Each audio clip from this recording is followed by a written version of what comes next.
शुभ दसरा सर्वांना. बघा आमची पूजा. आज देवांना दह्या दुधाने आंघोळ घालतात. दसऱ्याची पूजा बघा इथं.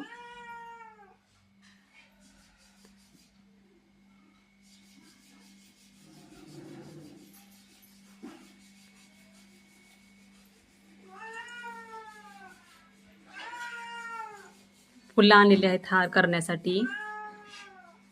बघा आमची लिली. काय झालंय?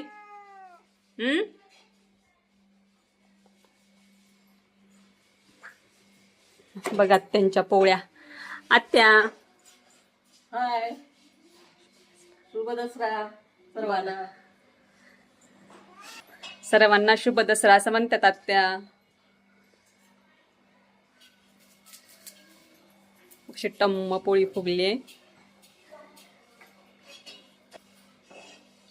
खात रहा, मस्त रहा, सगळ्यात महत्वाचं आनंदी रहा. बाय.